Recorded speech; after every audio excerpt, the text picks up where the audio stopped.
नमस्कार साथियों, स्वागत है आपका हमारे YouTube चैनल में। आप छत्तीसगढ़ की किस जगह से हमारे समाचार सुन रहे हैं?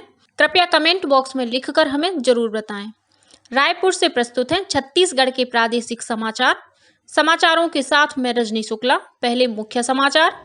केंद्रीय जनजातीय मामलों की राज्य मंत्री रेणुका सिंह ने लोकसभा में बताया कि केंद्र सरकार ने अनुसूचित जनजातियों के कल्याण के लिए बजट में 1,20,000 करोड़ रुपए आवंटित किए हैं। विधानसभा में फिर गूंजा प्रधानमंत्री आवास योजना का मुद्दा। मंत्री के जवाब से असंतुष्ट विपक्षी सदस्यों ने सदन से किया बहिर्गमन। प्रदेश में आज से शुरू होगी मुख्यमंत्री वृक्ष संपदा योजना।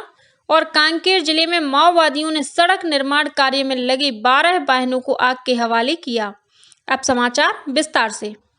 केंद्र सरकार देश भर में आदिवासियों और उनके विकास के लिए विभिन्न कल्याणकारी योजनाओं को लागू कर रही है।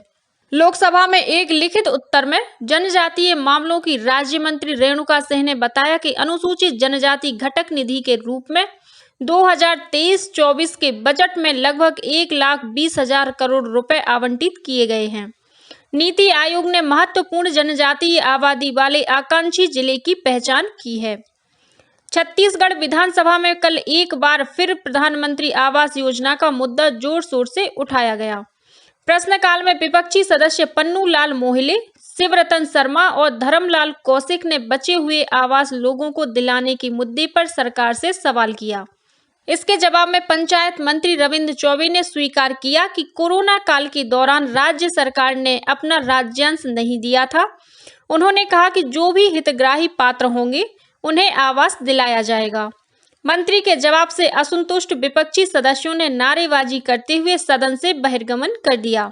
वहीं सदन में कल बोधघाट परियोजना पर एक सवाल पर हुई चर्चा के दौरान भाजपा विधायक ब्रजमोहन अग्रवाल ने कहा कि इस परियोजना का कार्य करने के लिए जिस कंपनी को नियुक्त किया गया है वह मध्य प्रदेश में ब्लैक लिस्टेड है और पूर्व में भी दिए गए कार्यों को समय पर पूरा नहीं कर पाई है। उन्होंने कंपनी को फायदा पहुंचाने के लिए 12 करोड़ रुपए का भुगतान करने का आरोप लगाया और कहा कि अभी तक परियोजना का डीपीआर तैयार नहीं हुआ है। ऐसे में कार्य कैसे शुरू होगा? जवाब में मंत्री रविंद्र चौबे ने कहा कि यह कंपनी केंद्र सरकार में इम्पैनल है और पूर्ववर्ती राज्य सरकार ने कंपनी को 5 करोड़ रुपए का कार्य स्वीकृत किया है। उसी आधार पर राज्य सरकार ने कंपनी को 41 करोड़ रुपए का कार्य दिया था। श्री चौबे ने स्पष्ट किया कि बोधघाट परियोजना की पर्यावरणीय स्वीकृति में हाइड्रल प्रोजेक्ट लगाने की स्वीकृति है। इससे बीजापुर, दंतेवाड़ा और सुकमा में सिंचाई हो सकती है। इस मामले में विपक्षी सदस्यों ने ब्लैक लिस्टेड कंपनी को काम देने का आरोप लगाते हुए सदन में हंगामा किया। विधानसभा में कल शून्यकाल के दौरान पूर्व मुख्यमंत्री डॉक्टर रमन सिंह ने सार्वजनिक वितरण प्रणाली पीडीएस के अनाज में 1,000 करोड़ रुपए के घोटाले का आरोप लगाया।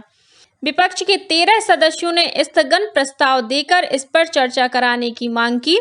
जवाब में खाद्य मंत्री अमरजीत भगत ने बताया कि इस मामले में 4 करोड़ 55 लाख रुपए के अनाज की वसूली की जा चुकी है। 161 दुकानों को निलंबित और 129 राशन दुकानों को निरस्त किया गया है। विधानसभा उपाध्यक्ष संतराम नेताम ने स्थगन प्रस्ताव अस्वीकृत कर दिया। इसके बाद विपक्षी सदस्यों ने सदन में शोर शराबा किया, जिसके कारण सदन की कार्यवाही 2 बार स्थगित करनी पड़ी। प्रदेश में मुख्यमंत्री वृक्ष संपदा योजना की शुरुआत आज 21 मार्च से की जाएगी। इस योजना के तहत प्रदेश भर के हर जिले में एक स्थान पर समारोह के रूप में शुभारंभ कार्यक्रम का आयोजन किया जाएगा। योजना के तहत टिश्यू कल्चर सागौन, चंदन, क्लोनल, नीलगिरी, मिलिया डुबिया, टिश्यू कल्चर बांस और अन्य उपयोगी प्रजाति के पौधों का रोपण किया जाएगा। योजना का शुभारंभ आज मुख्यमंत्री भूपेश बघेल रायपुर जिले के सरौना में करेंगे। यहाँ करीब 7 एकड़ रकबे में टिश्यू कल्चर सागौन के 1,000 से अधिक पौधे रोपे जाएंगे। राज्यपाल विश्वभूषण हरिचंदन को कल राजभवन में भारत स्काउट और गाइड संगठन के पदाधिकारियों ने मुख्य संरक्षक का परंपरागत स्कार्फ पहनाकर और बैज लगाकर सम्मानित किया। साथ ही पदाधिकारियों ने छत्तीसगढ़ में भारत स्काउट और गाइड की गतिविधियों से राज्यपाल को अवगत कराया। इस अवसर पर राज्यपाल ने स्काउट प्रॉमिस के वाचन द्वारा भारत स्काउट्स और गाइड्स संगठन के सभी सदस्यों को निरंतर देश हित में लोगों की मदद करने को कहा। उन्होंने कहा कि प्राकृतिक आपदा हो या कोई अन्य आपदा, इसके सदस्य राष्ट्र हित और समाज हित में हमेशा सेवा देने के लिए तत्पर रहते हैं। प्रदेश में महिला और बाल विकास विभाग द्वारा बच्चों तथा महिलाओं के पोषण और स्वास्थ्य देखभाल संबंधी जागरूकता लाने के लिए पोषण पखवाड़ा मनाया जा रहा है। 3 अप्रैल तक चलने वाले इस पखवाड़े के दौरान जागरूकता रथ द्वारा प्रमुख पंचायतों और हाट बाजारों में महिलाओं तथा बच्चों के पोषण, स्वास्थ्य और देखभाल संबंधी उचित आदतों के विकास तथा सुधार के संबंध में वीडियो क्लिप का प्रदर्शन कर लोगों को जागरूक किया जाएगा। पोषण पखवाड़ा के दौरान मिलेट्स के लाभ बताकर इसके उपयोग के लिए लोगों को प्रेरित किया जाएगा। केंद्रीय खेल मंत्रालय के नेहरू युवा केंद्र संगठन द्वारा युवा संवाद भारत 2047 का आयोजन 1 अप्रैल से 31 मई तक देश भर में किया जाएगा। इसी के मद्देनजर जिला स्तर पर विभिन्न समुदाय आधारित संस्थाओं से कार्यक्रम करने के लिए आवेदन पत्र आमंत्रित किए गए हैं। इसके तहत संस्थाओं को युवाओं में सकारात्मक सोच विकसित करने के लिए कार्यक्रम आयोजित करने होंगे। नेहरू युवा केंद्र की ओर से आयोजन के बाद आयोजकों को 20,000 रुपए की राशि प्रदान की जाएगी। इच्छुक संस्थाएं रायपुर के रोहिणीपुरम में स्थित नेहरू युवा केंद्र कार्यालय में 27 मार्च तक आवेदन प्रस्तुत कर सकती हैं। नवा रायपुर स्थित हिदायतुल्लाह राष्ट्रीय विधि विश्वविद्यालय में 17 से 19 मार्च तक 3 दिवसीय मूट कोर्ट प्रतियोगिता आयोजित की गई। इसमें देश के विधि विश्वविद्यालयों से जुड़े 38 लॉ स्कूलों के 114 छात्र शामिल हुए। मूट कोर्ट प्रतियोगिता में 60 जजों को आमंत्रित किया गया था। प्रथम पुरस्कार महाराष्ट्र विधि विश्वविद्यालय मुंबई को मिला। कार्यक्रम में छत्तीसगढ़ उच्च न्यायालय के कार्यवाहक मुख्य न्यायाधीश गौतम भादुड़ी मुख्य अतिथि के रूप में शामिल हुए। कार्यक्रम के दौरान हिदायतुल्लाह राष्ट्रीय विधि विश्वविद्यालय के कुलपति प्रोफेसर BC विवेकानंद ने बताया कि हिदायतुल्लाह विश्वविद्यालय में अंतर्राष्ट्रीय मूट कोर्ट प्रतियोगिता का आयोजन अगले साल 15 से 17 मार्च तक किया जाएगा। इसमें देश के विधि विश्वविद्यालयों के छात्र शामिल होंगे। केंद्रीय और अन्य विश्वविद्यालयों में स्नातकोत्तर कार्यक्रमों में प्रवेश के लिए common university entrance test CUET PG के लिए आवेदन प्रक्रिया शुरू हो गई है।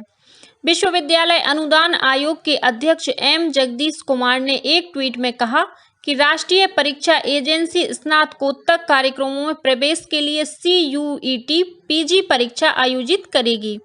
उम्मीदवार 19 अप्रैल तक ऑनलाइन आवेदन कर सकते हैं। श्री कुमार ने कहा कि पात्रता, परीक्षा की योजना और अन्य से संबंधित जानकारी राष्ट्रीय परीक्षा एजेंसी की आधिकारिक वेबसाइट पर उपलब्ध है। मुख्यमंत्री भूपेश बघेल ने प्रदेशवासियों को अंतर्राष्ट्रीय वानिकी दिवस 21 मार्च के अवसर पर शुभकामनाएं दी हैं। आज जारी अपने संदेश में उन्होंने कहा है कि जंगल पृथ्वी पर प्राणवायु, ऑक्सीजन के साथ विभिन्न खाद्य और अन्य उपयोगी सामग्रियों के स्रोत हैं। विश्व भर में पेड़ों और जंगल की सुरक्षा और उसका महत्व जन जन तक पहुंचाने के लिए 21 मार्च को विश्व वानिकी दिवस मनाया जाता है। सभी प्रदेशवासी पर्यावरण संरक्षण के लिए आगे आएं, सभी पेड़ लगाएं और वर्षों में तैयार हुए जंगल को बचाकर भविष्य की पीढ़ी को प्रदूषण मुक्त पर्यावरण देने में सहभागी बने। कांकेर जिले में आला परस गांव के पास माओवादियों ने बीती रात सड़क निर्माण कार्य में लगे 12 वाहनों को आग के हवाले कर दिया। बस्तर रेंज के पुलिस महानिरीक्षक सुंदर राज पी ने बताया कि इस घटना में किसी के हताहत होने की जानकारी नहीं है। माओवादियों ने आला परस और गोंदुल गांव के बीच सड़क निर्माण कार्य में लगे 2 JCB, 2 बुलडोजर और 8 ट्रैक्टरों में आग लगा दी। घटना के बाद पुलिस ने इलाके में सर्चिंग तेज कर दी है। और अब कुछ अन्य खबरें संक्षेप में। केंद्रीय सूचना और प्रसारण मंत्री अनुराग सिंह ठाकुर ने कहा है कि इस वर्ष 15 अगस्त तक देश भर में 1000 खेलो इंडिया केंद्र शुरू कर दिए जाएंगे। इनमें से 945 केंद्रों को मंजूरी दी जा चुकी है। मुख्यमंत्री भूपेश बघेल ने रानी अवंतीबाई लोधी के बलिदान दिवस पर उन्हें नमन किया है। अपने संदेश में मुख्यमंत्री ने कहा कि रानी अवंतीबाई लोधी ने वर्ष 1857 की क्रांति में महत्वपूर्ण भूमिका निभाई। उनका साहस और बलिदान हमेशा लोगों को प्रेरित करता रहेगा। मुख्यमंत्री भूपेश बघेल ने रायपुर में आयोजित झेरिया गडरिया समाज के वार्षिक अधिवेशन में भेड़ पालन और ऊन संवर्धन बोर्ड के गठन के साथ ही महादेव घाट में सामाजिक भवन बनाने के लिए 50 लाख रुपए देने की घोषणा की। वाराणसी में आयोजित 51वीं सीनियर राष्ट्रीय हैंडबॉल चैंपियनशिप में भारतीय रेलवे की महिला हैंडबॉल टीम ने रजत पदक हासिल किया है। इसमें बिलासपुर और रायपुर रेल मंडल की 4 महिला खिलाड़ी भी शामिल हैं। देश भर में फर्जी कस्टमर केयर अधिकारी बनकर करीब 7.5 लाख रुपए की ठगी करने वाले जामताड़ा गिरोह के 4 आरोपियों को रायपुर पुलिस ने गिरफ्तार किया है। दुर्ग पुलिस ने पद्मनाभपुर थाना क्षेत्र में ऑनलाइन डेटिंग साइट में पंजीयन के नाम पर धोखाधड़ी करने के मामले में मिनी कॉल सेंटर के संचालक और सह संचालक को गिरफ्तार किया है। जिला रोजगार और स्वरोजगार मार्गदर्शन केंद्र रायपुर द्वारा आज 21 मार्च को पुराना पुलिस मुख्यालय परिसर में सुबह 11 बजे से शिक्षित बेरोजगारों के लिए प्लेसमेंट कैंप का आयोजन किया जाएगा। वहीं रोजगार कार्यालय रायपुर द्वारा 21 से 31 मार्च तक विवाहित स्नातक महिलाओं के लिए प्लेसमेंट कैंप का आयोजन सुबह 10 से दोपहर 2 बजे तक किया जाएगा। इलेक्ट्रीशियन के निःशुल्क प्रशिक्षण के लिए माना कैंप स्थित ITI कार्यालय में 31 मार्च तक आवेदन आमंत्रित किए गए हैं। इसमें रायपुर जिले के निवासी युवा ही पात्र होंगे। तेंदुपत्ता संग्राहकों और परिवहनकर्ताओं के लंबित भुगतान की मांग को लेकर पूर्व वन मंत्री महेश गागड़ा के नेतृत्व में राष्ट्रीय राजमार्ग 63 पर चक्का जाम किया गया। कोंडागांव जिले के चिलपुरी गांव में आकाशीय बिजली की चपेट में आने से 2 बच्चियों की मौत हो गई और रायगढ़ जिले के तमनार थाना क्षेत्र में पाली घाट सेल्फी पॉइंट के पास 2 युवकों की लाश मिली है। पुलिस मामले की जांच कर रही है। इसी के साथ छत्तीसगढ़ के समाचारों का ये बुलेटिन समाप्त हुआ। नमस्कार।